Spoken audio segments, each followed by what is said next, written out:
Kembali lagi tentunya masih bersama PC Muslimat NU Bangkalan. Mitra, kita masih membahas tentang keistimewaan bulan Ramadan yang telah dijelaskan beberapa penjelasan tadi mengenai materi yang sudah sangat lengkap oleh Bu Nyai Hajah Solihah Karim. Dan tentunya kali ini kita akan masuk ke sesi pertanyaan-pertanyaan yang sudah masuk baik via WhatsApp ataupun via langsung ya dari para penanya yang sudah siap dengan pertanyaannya. Dan tentunya di studio untuk para pemateri kita Bu Nyai, Bu Hani dan juga Bu Nurjana juga siap untuk menjawab pertanyaan-pertanyaan. Baik, Septi alihkan untuk ke Mbak Lai. Terima kasih Mbak Septi. Assalamualaikum Ibu Nyai Hajah Solihah Karim, Ibu Hani sama Ibu Nurjana.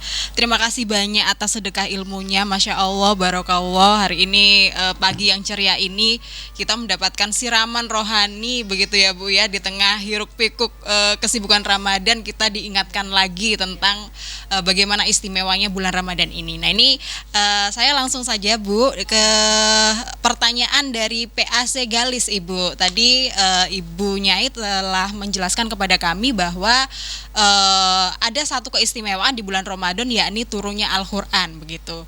Nah, menurut pendapat ulama, turunnya Al-Quran itu ada pada tanggal 17 Ramadan. Namun ada juga menurut ulama turunnya Al-Quran pada malam Lailatul Qadar, yang malam tanggal ganjil pada 10 hari terakhir bulan Ramadan.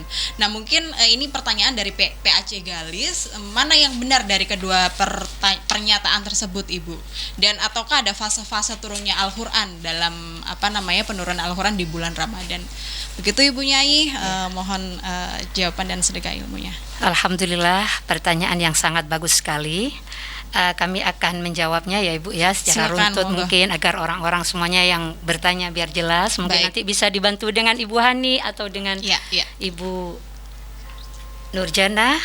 Yang pertama adalah pertanyaannya adalah mana yang paling benar gitu ya Mbak ya. Mana yang paling benar antara kedua pertanyaan tersebut. Memang kami tadi sudah memberikan keterangan tentang Lailatul Qadar, tentang Al-Quran maksud kami, tentang Al-Quran. Jadi Al-Quran ini ada dua tahap.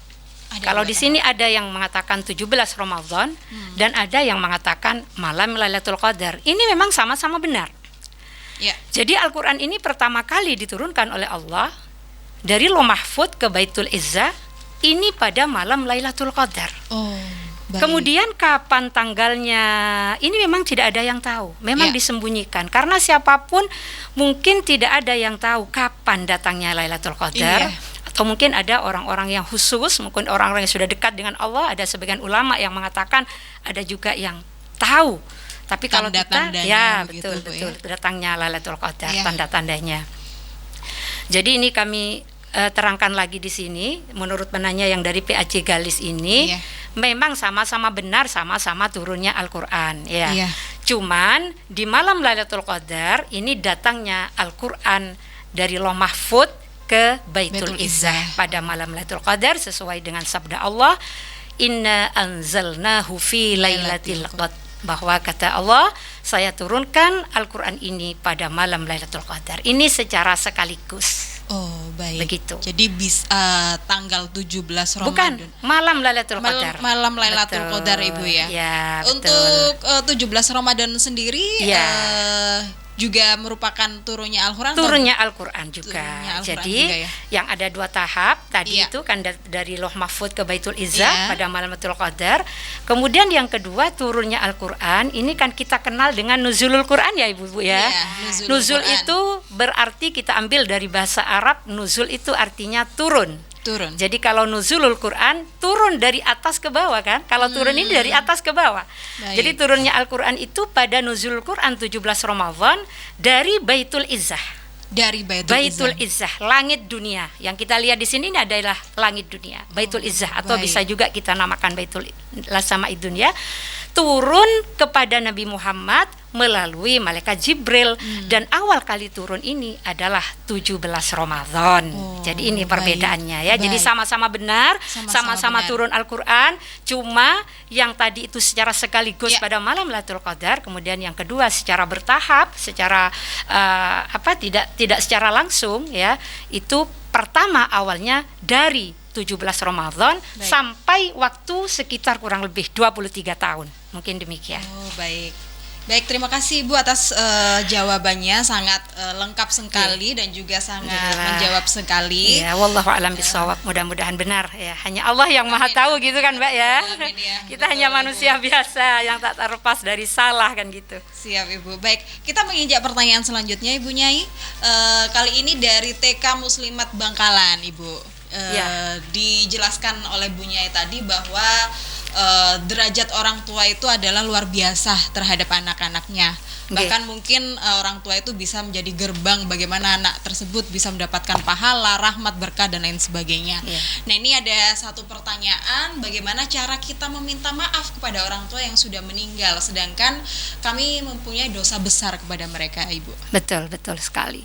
Mudah-mudahan kita menjadi anak-anak yang soleh ya, semuanya di sini yang hadir. Amin. Juga mudah-mudahan kita bisa mendapatkan ampunan dari orang tua. Karena memang juga banyak ada pertanyaan, misalnya bagaimana caranya saya minta maaf kepada kedua orang tua sedangkan saya punya dosa besar gitu kan. Dan ketika orang tua meninggal, anak ini belum minta maaf. Jadi bagaimana caranya untuk kita minta maaf? Ada sabda Rasulullah dalam sebuah hadis itu diceritakan, ada sahabat bertanya kepada Rasulullah, "Ya Rasulullah, saya ini punya dosa besar kepada kedua orang tua. Tetapi orang tua saya sudah meninggal dunia. Apakah saya bisa dimaafkan ya Rasul?" Bisa dimaafkan. Apa itu antara lain ya Rasulullah? Yang pertama, jangan lupa mintakan ampun kedua orang tua. Ini adalah salah satu cara bakti kita kepada kedua orang tua jika orang tua kita sudah meninggal dunia. Jadi kita yang pertama tetap memintakan ampun orang tua. Rabbighfirli wali walidayya warhamhuma kama rabbayani shaghira. Ya Allah, ampuni kami, ampuni kedua orang tua kami seperti orang tua kami mengasihi kami sejak kami waktu kecil.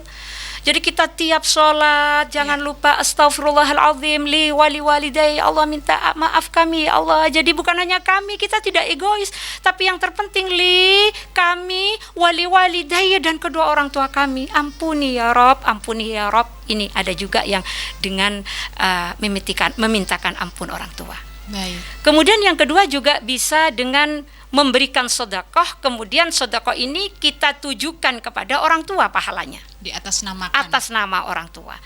Misalnya salah satu contoh, kita bersedekah menyantuni anak yatim. Kemudian kita bilang gini, ya Rob, ya Allah, andaikan nanti Engkau berikan pahala kepada kami ya Rob, maka pahala ini akan kami peruntukkan kepada kedua orang tua kami yang sudah meninggal dunia ya Rob. Ini sampai ini. Jadi sedekah juga bisa baik sekali kalau kita diperuntukkan, hadiah ini diperuntukkan kepada orang tua. Yang pertama adalah doa-doa istighfar. Ini nanti bisa orang tua kita ini bisa memberikan maaf. Karena apa? Karena orang tua di sana ini sangat senang sekali. Oh, ini anak saya termasuk waladun solihun yad'ula, anak-anak yang soleh, anak-anak yang bisa memberikan doa kepada saya. Maka sampai doanya anak-anak kepada orang tua sesuai dengan hadis Rasulullah Sallallahu Alaihi Wasallam. Baik, itu mungkin. Terima kasih Ibu Nyai sekali lagi. Kita menginjak pertanyaan yang mungkin terakhir Ibu dari PAC Blega, berkenaan dengan ampunan yang tadinya dijelaskan oleh Ibu Nyai di bulan Ramadan yang sangat berlimpah diberikan Allah kepada muslimin dan muslimat. Nah, ini ada pertanyaan, benarkah yang orang bilang ketika orang meninggal di bulan Ramadan mendapatkan ampunan selamat dari siksa kubur, sementara perbuatan orang tersebut selama hidupnya tidak pernah melakukan perintah Allah Subhanahu wa taala dan Islam hanya sekedar status di KTP, begitu Ibu? Sebenarnya kalau untuk minta ampunan kepada Allah, seperti yang telah saya tadi bilang, jadi berapapun dosanya, berapapun maksiatnya, kita tetap tidak putus asa untuk selalu mendapatkan ampunan dan rahmat dari Allah. Nah, kemudian pertanyaan ini, bagaimana kalau orang meninggal dalam keadaan di bulan Ramadan ya? Apakah dia mendapatkan ampunan dari Allah? Memang untuk demikian kami memang belum ada hadis yang sahih menerangkan tentang ini.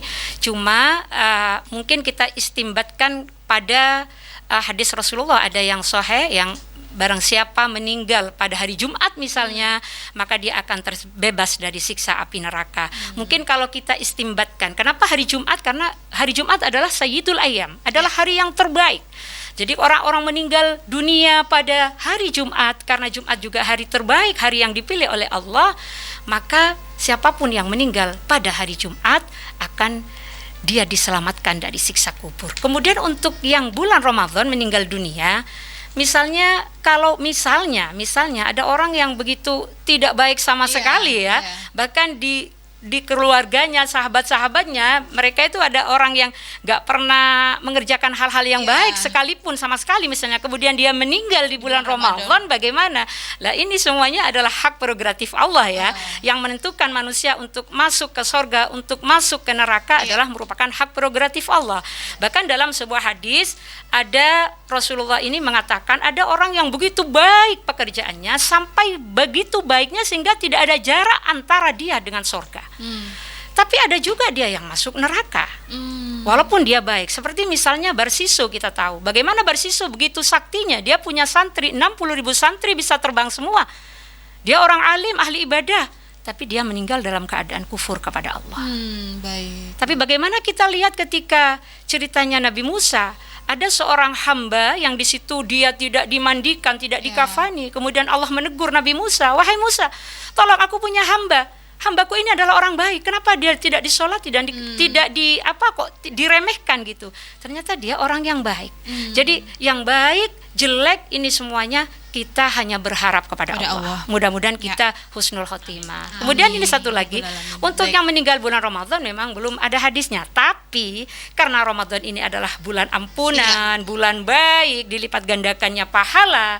Ya, siapa tahu mudah-mudahan orang yang meninggal di bulan Ramadan ini termasuk salah satu dari ciri tanda husnul khotimah. Terlepas dari itu semua, memang untuk urusan ini adalah merupakan hak prerogatif Allah. Kita hanya berharap, kita hanya roja, mengharap ridha Allah dan ampunan Allah, terutama di bulan Ramadan ini. Mungkin hanya ini yang bisa kami sampaikan.